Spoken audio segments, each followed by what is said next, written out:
Cet homme s'appelle Rahman Abbas, également connu sous le nom de Hush Puppy. Il avait 2,5 millions de followers sur Instagram. Hush Puppy vivait à Dubaï et montrait toujours les vêtements les plus chers et les voitures les plus sophistiquées, se faisant passer pour un milliardaire. Cependant, il a été révélé plus tard que cet homme était un escroc et un fraudeur professionnel. Comment cet escroc est-il devenu célèbre sur Instagram? Comment a-t-il réussi à escroquer des sommes d'argent allant jusqu'à un demi-milliard de dollars?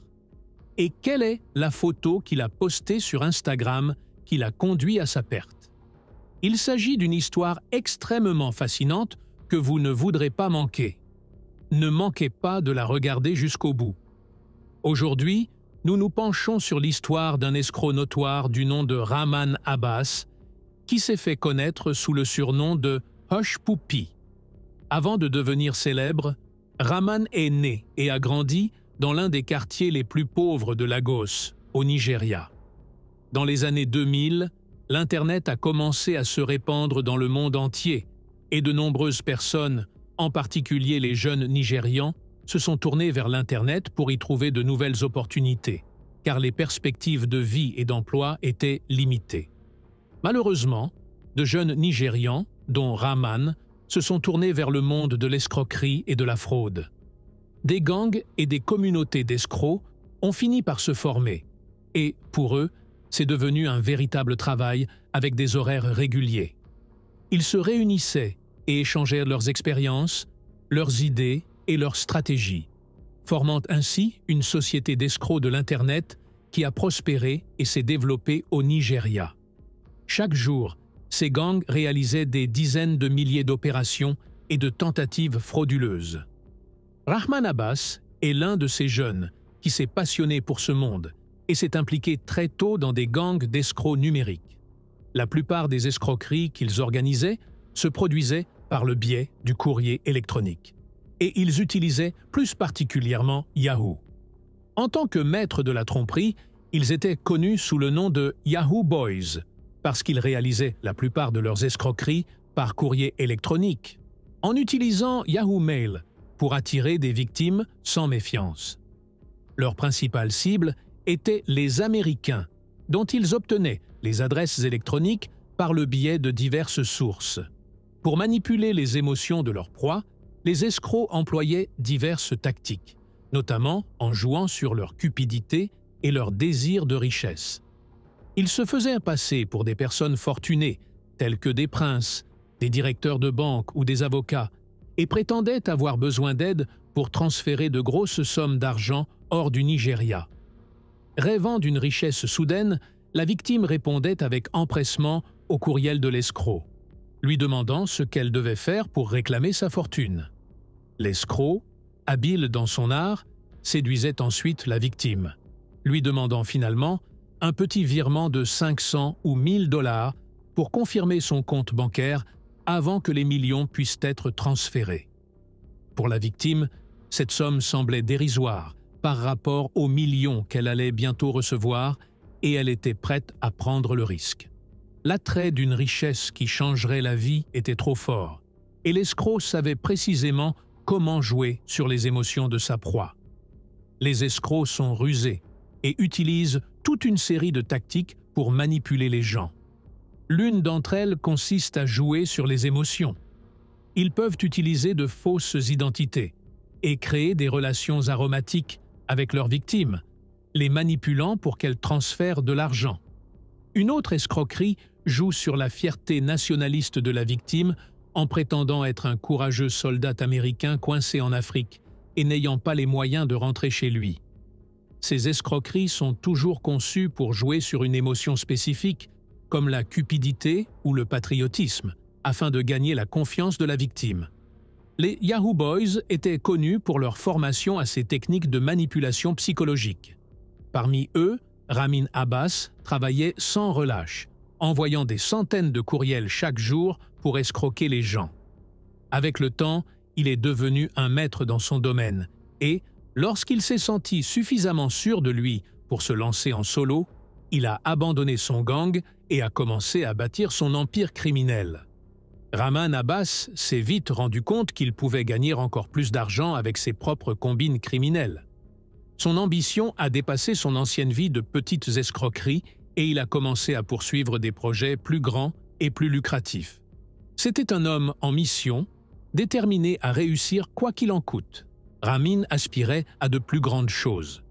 Il a compris qu'il ne suffisait plus d'envoyer des courriels frauduleux dans le monde d'aujourd'hui. Il devait apprendre à pirater des courriels.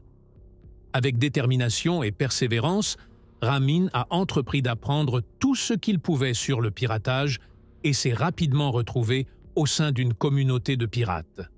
Mais Ramin ne s'est pas arrêté là. Il a eu une idée brillante.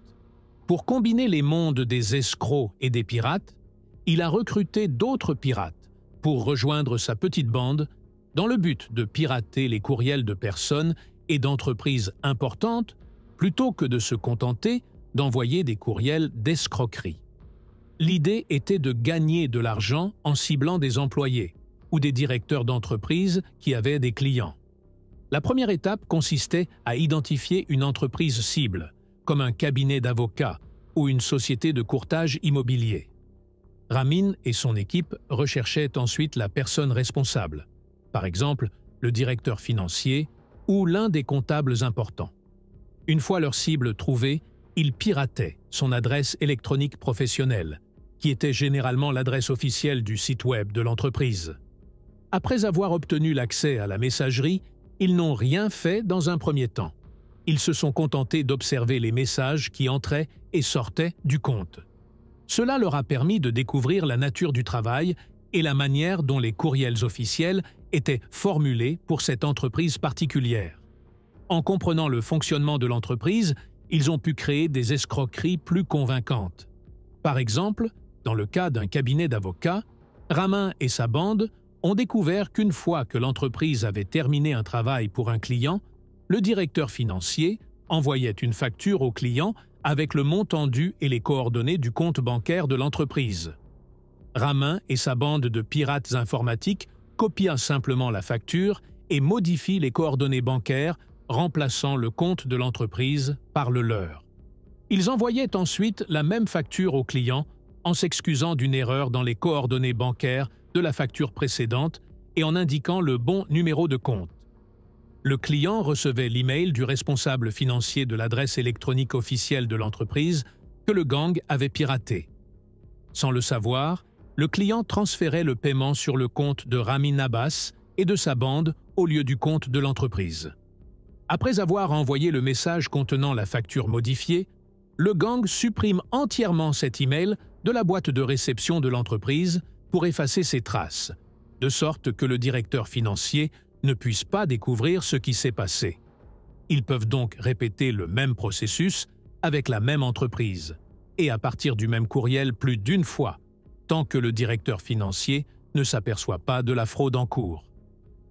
Ramin Abbas et sa bande ont pu accumuler une fortune considérable grâce à ce stratagème, mais Abbas savait que ce n'était qu'une question de temps avant qu'ils ne se fassent prendre.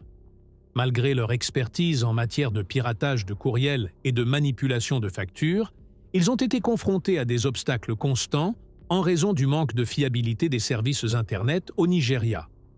De plus, le pays avait acquis une réputation notoire en matière de fraude numérique, ce qui rendait de plus en plus difficile la poursuite des activités illégales d'Abbas et de sa bande. Le gouvernement nigérian a commencé à sévir contre ces gangs et à prendre des mesures strictes pour rétablir sa réputation dans le monde après qu'elle ait été fortement entachée. Ramin Abbas a pris la décision fatidique d'abandonner le Nigeria et de chercher une nouvelle destination. En 2014, il a quitté les côtes nigérianes pour se rendre en Malaisie. Le destin a voulu que de nombreux autres escrocs, dont les Yahoo Boys, aient pris la même décision, fuyant les services Internet peu fiables du Nigeria et la répression des activités frauduleuses par le gouvernement nigérian. En Malaisie, ils ont trouvé une infrastructure Internet supérieure et des outils sophistiqués tels que les services VPN qui les ont aidés à masquer leur identité et leur localisation. Pour Abbas, la Malaisie est devenue la nouvelle plaque tournante de son empire criminel, car il a utilisé les mêmes méthodes de fraude et de piratage que celles dont nous avons parlé précédemment, amassant des millions de dollars grâce à chaque escroquerie réussie. Bien qu'il soit un escroc aux revenus illégaux, Ramin n'a pas pu résister à l'envie d'étaler sa richesse aux yeux du monde. Il a décidé de créer un compte Instagram sous le nom de Hosh Papi, et en un clic, son mode de vie somptueux a été révélé au monde entier. Au début, ses photos étaient ordinaires, des photos de lui et de ce qu'il portait. Cependant, son étalage a commencé à évoluer au fur et à mesure qu'il montrait ses biens luxueux, les endroits extravagants qu'il visitait et les magasins haut de gamme qu'il fréquentait. Hosh Papi est devenu une marque, un symbole de richesse et de statut extrême, ne portant que les vêtements les plus raffinés et ne visitant que les endroits les plus luxueux. Des montres clinquantes aux voitures de luxe, il n'y avait rien qu'il ne voulait pas montrer au monde entier. Mais son contenu n'était pas que du spectacle. Il y mêlait des posts de motivation, prêchant sur son parcours de la guenille à la richesse, inspirant ses followers à croire en eux et à atteindre le succès. Sa page Instagram est devenue une plaque tournante pour ceux qui rêvent de richesse et de liberté financière. Et avec chaque post, il est devenu de plus en plus populaire. Malgré les risques, Ramin a continué à faire étalage de sa richesse, inspirant et motivant les autres tout en vivant pleinement sa vie. Le compte Instagram de Hosh Papi a fait sensation, atteignant son apogée avec 2,5 millions de followers. Il s'est présenté comme un investisseur immobilier prospère et, à mesure que sa popularité grandissait sur les médias sociaux, il a commencé à nouer des relations avec des personnes riches et célèbres. L'une de ces personnes était Montfa, un Nigérian célèbre réputé pour ses activités légales et illégales. Montfa vivait à Dubaï et a convaincu Hosh Papi de s'y installer, lui promettant qu'il pourrait nouer de meilleures relations et accroître sa richesse dans la ville de l'extravagance. Hosh Papi a franchi le pas et s'est installé à Dubaï en 2016, impatient de découvrir ce que la ville avait à offrir. Après son arrivée à Dubaï, Ramin Abbas, ou Hosh Papi, a découvert un nouveau niveau de luxe et d'extravagance. Dubaï avait tout ce qu'il pouvait désirer et Hosh Papi a commencé à afficher de plus en plus sa richesse et son style de vie. Il ne portait que les marques les plus chères, comme Gucci.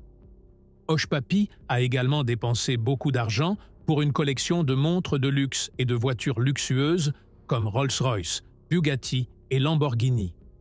Il a également acheté un appartement luxueux au dernier étage d'un immeuble résidentiel. Alors qu'il continuait à afficher son style de vie somptueux sur les réseaux sociaux, Hosh Papi est devenu la coqueluche de la ville.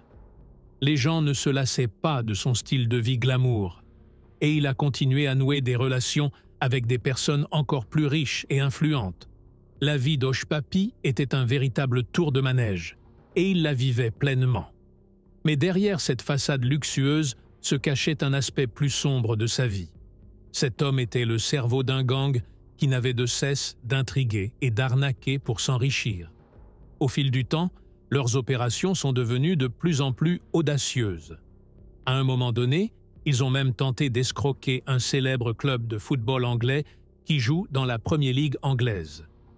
Leur plan consistait à s'emparer de la somme astronomique de 124 millions de dollars et ils étaient à 2 doigts d'y parvenir. Ils avaient même réussi à pirater les courriels financiers du club. Mais les banques britanniques ont finalement déjoué leur plan en refusant de transférer les fonds sur le compte du gang au Mexique.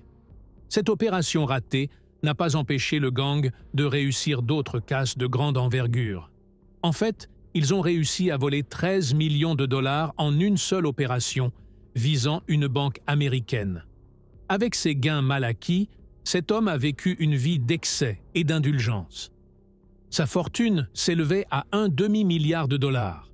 Il se pavanait dans les rues en portant des vêtements, des montres, des chaussures et des bijoux d'une valeur allant jusqu'à 300 000 dollars.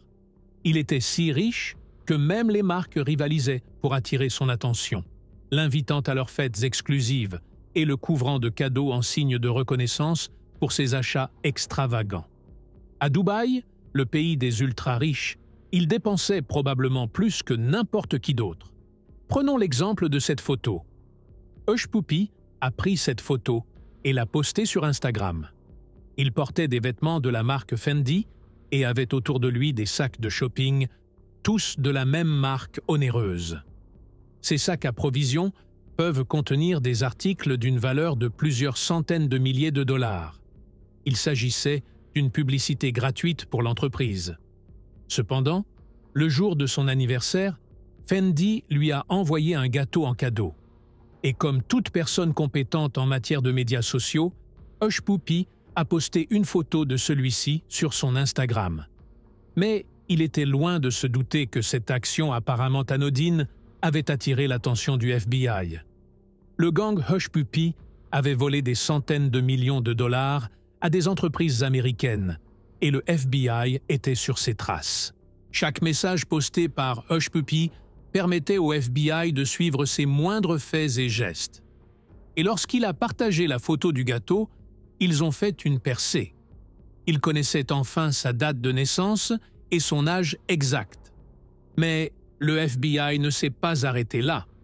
Ils ont suivi une ancienne demande de visa qu'il avait soumise aux États-Unis et ont découvert sa véritable identité, ainsi que toutes ses informations personnelles. C'est comme s'ils avaient trouvé la dernière pièce d'un puzzle qu'ils essayaient de résoudre depuis des années. Alors que le FBI approfondissait son enquête sur une organisation criminelle, il est tombé sur un homme nommé Ghalib al-Omari. Ghalib était canadien, mais son nom indiquait clairement qu'il avait des racines arabes. Il était impliqué dans le blanchiment d'argent pour le compte de diverses parties, dont la Corée du Nord. Il avait 6 clients importants qui étaient tous des escrocs, et l'un d'entre eux était Hush Puppy. Lorsque le FBI a finalement saisi son téléphone et son ordinateur, il a touché le jackpot. Ils ont découvert des preuves concrètes de l'implication de Hush Puppy dans les activités du gang, ce qui a constitué un élément de preuve solide à son encontre. Le FBI a rapidement contacté les autorités de Dubaï, qui se sont empressées de préparer 6 équipes pour effectuer des descentes dans différents lieux à la fois. Dans la nuit du 8 juin 2020, ces équipes ont effectué des perquisitions simultanées dans différents lieux où résidaient des membres du gang, dont Hush Puppy. Elles ont également investi le penthouse de Hush Puppy, qui lui servait de résidence et de quartier général. Ce démantèlement passionnant et coordonné a provoqué une onde de choc dans le monde criminel. Quoi qu'il en soit, Hush Puppy et son célèbre gang de 12 membres ont finalement été démantelés. Les autorités ont saisi un montant stupéfiant allant jusqu'à 40 millions de dollars dans leur résidence. La chute de Hush Puppy a été attribuée à son amour incontrôlable pour les médias sociaux et à son besoin constant d'étaler sa richesse aux yeux du monde. Toutefois, son arrogance et sa cupidité l'ont finalement mené à sa perte. La police de Dubaï l'a appréhendé et il a été extradé vers les États-Unis, où il a fait face à la justice et a été enfermé pendant une longue période. Le procès, qui s'est tenu le 8 novembre 2022, a été le dernier clou du cercueil pour Hush Puppy, puisqu'il a été condamné à 11 ans de prison. Nous voici arrivés à la fin de l'histoire. Faites-moi part de votre opinion dans les commentaires. Le verdict de 11 ans était-il juste, ou Hush Puppy méritait-il une peine de prison plus longue? N'oubliez pas d'aimer, de vous abonner à la chaîne et d'appuyer sur le bouton cloche. Nous avons également des vidéos étonnantes que vous pouvez regarder. Merci de nous avoir suivis et au revoir.